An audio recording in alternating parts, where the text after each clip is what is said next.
আসসালামু আলাইকুম, welcome back to my YouTube channel smart English can. আশা করি সবাই ভালো আছো। সুপ্রিয় শিক্ষার্থী বন্ধু, তোমরা এসএসসি পরীক্ষাতে যারা আছো, তোমাদের ইংরেজি সেকেন্ড পেপারের সর্বশেষ যে আপডেট সেটা হচ্ছে যারা ইংরেজিতে দুর্বল কিন্তু তোমাদের পরীক্ষায় ভালো করতে হবে, পরীক্ষায় পাস তো করতে হবে অন্তত।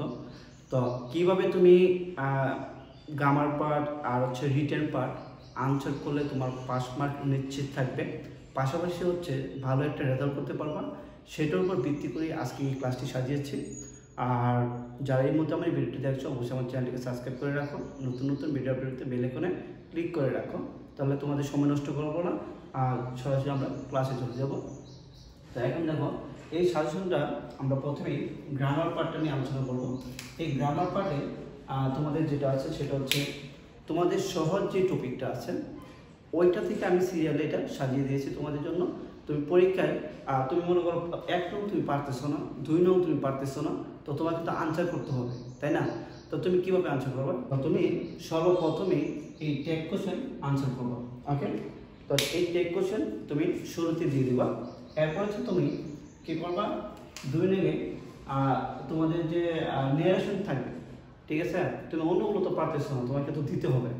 তো তুমি টেক কোশ্চেন আনসার করার পর নেরেশনটা আনসার করবো। ওকে, তো নেরেশন যাওয়ার পরে তুমি এরপরে যেটা করবা সেটা হচ্ছে তুমি যদি দেখো যে সার্ভিস প্রিফিক্স তোমার মোটামুটি আয়ত্তের ভিতরে আছে, তুমি ধরতে পারতেছো যে কখন কোনটা দিতে হবে বা আনসারগুলো কী হবে, তুমি এটা বুঝতে পারতেছো।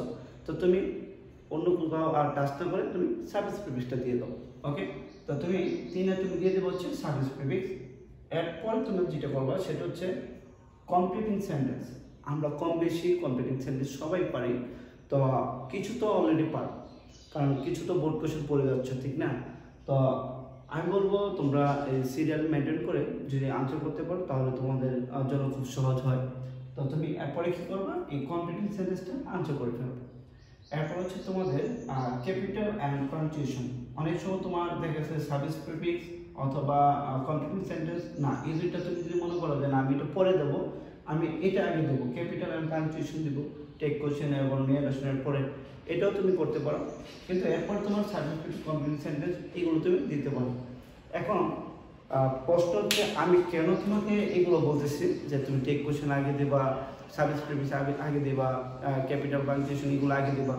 কারণ হচ্ছে একজন এক্সামিনার যখন তোমার খাতাটা দেখবে, তুমি যদি গ্রামার পার্টটা প্রথমেই আনসার করো, তো তোমার যদি গ্রামারে যদি শুধু ভুল হয় ভুল হয় ভুল হয়, তখন ওই যে মন মানসিকতাটা কিন্তু টিচারের চেঞ্জ হয়ে যাবে, তখন তোমার রিটার্নের নাম্বারটা তোমার কমে যাবে। তখন টিচার ভাববে যে ছেলেটা হয়তো বা গ্রামারে দুর্বল বা ইংলিশে দুর্বল, এই কারণে তার তোমার গ্রামারে সে এত ভালো করতে পারে না, এই জন্য তার রিটেনের মার্কটা তখন কমে যায়। তো আমি বলবো তোমরা যদি গ্রামার পার্টটা প্রথমেই দাও তাহলে অবশ্যই যেগুলো সহজ, যেগুলো তুমি ভালো করে পারো, এগুলো দিয়ে তুমি শুরু করো। এরপরে দেখো সেটা হচ্ছে ম্যাচিং টেবিল। তোমাদের যে সাবস্টিটিউশন টেবিলটা আছে এই টেবিলটা অনেকে পারো, একটু বাংলা জানলে আর এটা তুমি এই সেন্টেন্সের যে সাবজেক্ট বা এগ্রিমেন্টটা মিলিয়ে তুমি এই সেন্টেন্সগুলো মেকিং করতে পারো। এরপর হচ্ছে তোমাদের রাইট ফ্রম ভার্ব, এরপর হচ্ছে তোমার চেঞ্জিং সেন্টেন্স। অনেক সময় চেঞ্জিং সেন্টেন্সটাও অনেকে মোটামুটি ভালো পারে। তুমি সিম্পল কমপ্লেক্স কম্পাউন্ড যদি না পারো, কিন্তু তোমার কি বলে এটাকে এই অ্যাফার্মেটিভ আসে, অনেক সময় নেগেটিভ আসে, ইন্টারগেটিভ আসে, তারপর হচ্ছে তোমার অ্যাক্টিভ প্যাসিভ ভয়েস আসে, তো এগুলো তো পারে। এখন দেখা যাচ্ছে 10 থেকে তুমি 10টা তুমি আনসার না করতে পারো, 4-5টা কিন্তু তুমি অনায়াসে কিন্তু দিতে পারতেছ। এই কারণে তুমি চেঞ্জিং সেন্টেন্সটা তুমি চাইলে দিতে পারো। এরপরে তুমি রাইট ফর্ম ভার্বটা দিতে পারো, আর রাইট ফর্ম ভার্বটা অবশ্যই subject verb agreement tense right ফর্মের যে নিয়মগুলো রয়েছে সবগুলো মিলিয়ে তোমাকে আনসার করতে হবে। পাশাপাশি হচ্ছে তোমার বাংলা অর্থটা তোমার পারতে হবে। আর এরপরে আমরা আমাদের আরও এখানে খালি রাখছি জায়গাগুলো, সেটা হচ্ছে আমাদের যে 1 নং 2 নং, 1 নংয়ের যে ফিলিং দ্য ব্ল্যাঙ্কস থাকবে, একটা বক্স দেওয়া থাকবে, ওইটা থেকে তোমাকে আনসার করতে হবে। এখন ওইটা হচ্ছে ভোকাবুলারি বেস। এখন তুমি যদি ভোকাবুলারি না জানো, তুমি বাংলা করতে পারো না ইংলিশটাকে, তাহলে তুমি এটা আনসার করতে তোমার সমস্যা হবে। তো এই জন্য বলবো এগুলো তুমি শেষে দাও। তারপর হচ্ছে তোমার সুইটেবল ওয়ার্ড, যেটা তোমাদের 2 নংয়ে আসে, এটাও কিন্তু তোমাদের পজিশন অনুসারে কখন আর্টিকেল বসবে, কখন হচ্ছে প্রিপোজিশন বসবে, কখন তোমার ভার্ব বসাতে হবে, এই নিয়মগুলো ওভারঅল তোমাকে জানতে হবে। হ্যাঁ, তাহলে তুমি আর পাশাপাশি তো বাংলা অবশ্যই লাগবে, তখন তুমি সুইটেবল ওয়ার্ডগুলো তুমি ভালোভাবে আনসার করতে পারো। তো আমি বলবো তুমি গ্রামার পার্টে যদি ভালো করতে চাও, টিচারের মনোযোগটা তুমি ধরে রাখতে চাও, অবশ্যই এইভাবে তুমি শুরু করতে পারো। এরপর হচ্ছে তোমাদের রিটেন পার্টে যেটা করবা সেটা হচ্ছে আমি এখানে প্রথমে নিয়েছি সিভি। ওকে, তোমরা এই সিভিটা অবশ্যই একটা ফর্মেট শিখলে সিভি আনসার করা যায়। তো আমি বলবো তোমরা দুইটা ক্যাটাগরির সিভি শিখবা। আমি এখানে নিলাম হচ্ছে একটা হচ্ছে অ্যাকাউন্ট অফিসার আর একটা হচ্ছে নিলাম কম্পিউটার অপারেটর। আর এখানে অনেকেই তোমরা সিভিতে এডুকেশনাল কোয়ালিফিকেশনটা তোমরা ভুল করো, ঠিক আছে? যারা সায়েন্স নিয়ে পড়াশোনা করে তাদেরকেও তোমরা বিবিএ ঢুকাই দাও, তো এটা কিন্তু করা যাবে না। তো তোমার অবশ্যই তোমার যে কোয়ালিফিকেশনটা রয়েছে সেটা বুঝে শুনে তারপর তুমি এটা ফিল আপ করবা। এই জন্য আমরা এখানে দুইটা দিয়েছি, একটা হচ্ছে সায়েন্স রিলেটেড, একটা হচ্ছে কমার্স রিলেটেড বা আর্টস রিলেটেড হলেও চলে, সমস্যা নেই। তুমি এটা এভাবে আনসার করবা। তো এখানে আমি দুইটা ইয়া দিয়ে দিলাম, তোমাদের সিভি দিয়ে দিলাম, এই দুইটা তোমরা অবশ্যই ভালো করে দেখে নিবা। এরপর হচ্ছে তোমাদের অ্যাপ্লিকেশন। অ্যাপ্লিকেশন তো অনেকগুলো অ্যাপ্লিকেশন রয়েছে, তোমাদের জন্য খুবই ইম্পর্টেন্ট। আর যদিও আমি এর আগে একটি ভিডিও দিয়েছি তোমাদের ফাইনাল সাজেশনে, ওইটা তুমি দেখতে পারো আমার সাজেশনটা। আর এখানে আমি দিয়েছি স্টাডি টুর আর হচ্ছে setting up a computer club, ঠিক আছে? আমি এখানে এটা একটা নমুনা দিলাম যে তোমাদের এরকমগুলো পড়লে সবচেয়ে ভালো হয়। আর অ্যাপ্লিকেশনে অবশ্যই তোমার নিয়মটা যাতে বজায় থাকে।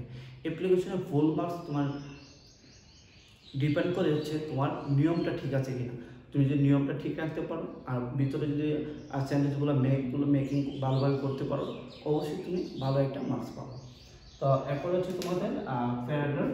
আর এই প্যারাগ্রাফের মধ্যে অনেকগুলো প্যারাগ্রাফ রয়েছে, তার মধ্যে আমার কাছে যেটা সবচেয়ে বেস্ট ইম্পর্টেন্ট, যেগুলো তোমাদের সেকেন্ড পেপারে আসার উপযোগী, তার মধ্যে রয়েছে your visit to book fair, এটা রয়েছে। তারপর হচ্ছে স্ট্রিট হকার, এরপর হচ্ছে তোমার টি প্ল্যান্টেশন, তারপর হচ্ছে ফার্মার। ওকে, তারপর টি স্টল দিতে পারো, নিউজ পেপার দিতে পারো, ইম্পর্টেন্স অফ নিউজ পেপার, হ্যাঁ, বা রানিং ইংলিশ এটাও দিতে পারো, তা আন্ডার রাইটিং দিতে পারো, ডিফরেস্টেশন দিতে পারো, এনভায়রনমেন্ট পলিউশন দিতে পারো, অনেকগুলো রয়েছে। তো আমার কাছে এখানে যে চারটা রয়েছে সেটা আমি দিয়েছি, আর তোমরা বাকিগুলো পড়ে নিতে পারো, এতে তোমাদেরই সুবিধা।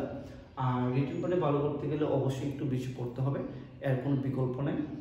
এরপর হচ্ছে তোমাদের কম্পোজিশন যে পার্টটা রয়েছে, এই কম্পোজিশন পার্টে আমি এখানে চারটা রচনা দিয়েছি। একটা হচ্ছে ইউর হবি, তারপর হচ্ছে মরাল সেন্স, তারপর হচ্ছে নিউজ পেপার, এরপর হচ্ছে আমাদের স্টুডেন্ট লাইফ। ওকে, অনেক সময় আমাদের আরও কয়েকটা ইম্পর্টেন্ট রয়েছে, যেমন ফিজিক্যাল এক্সারসাইজ, তারপর হচ্ছে ইমিউন লাইফ, হ্যাঁ, এরপর হচ্ছে তোমাদের আর কি আছে, এরকম অনেকগুলো রয়েছে যেগুলো তোমাদের জন্য খুবই ইম্পর্টেন্ট। তবে আমি বলবো এগুলো আগে ভালোভাবে শেষ করো, দেখবে এর ভিতরে ইনশাল্লাহ তোমাদের কমন পড়ে। আর এখানে আমি তোমাদের আরেকটা কথা বলে রাখি, সেটা হচ্ছে তোমাকে যদি পরীক্ষায় ভালো মার্কস পেতে হয়, অবশ্যই তোমাকে ভালো কিছু লিখতে হবে। তো একটু রিটেন পার্টটা ভালো করার চেষ্টা করবা, ফার্স্ট পেপার সেকেন্ড পেপার মিলিয়ে যাতে একটা ভালো একটা মার্কস তোমরা পেতে পারো। আর অবশ্যই যারা ইংরেজিতে একটু উইক, আর তোমরা অবশ্যই এই গ্রামারের এই রুলসটা ফলো করবা, আর রিটেন পার্টটা ভালোভাবে লেখার চেষ্টা করবা, তাহলে তুমি ভালো একটা মার্কস পাবা আর ইনশাল্লাহ ফেল করবা, এতটুকু আত্মবিশ্বাস রাখতে পারো নিজের উপর। আর দেখা হবে আবার নতুন কোনো ভিডিওতে, সে অবধি ভালো থাকো। আর যারা এই মুহূর্তে আমার ভিডিও দেখছো অবশ্যই আমার চ্যানেলটিকে সাবস্ক্রাইব করে রাখো। ধন্যবাদ সবাই।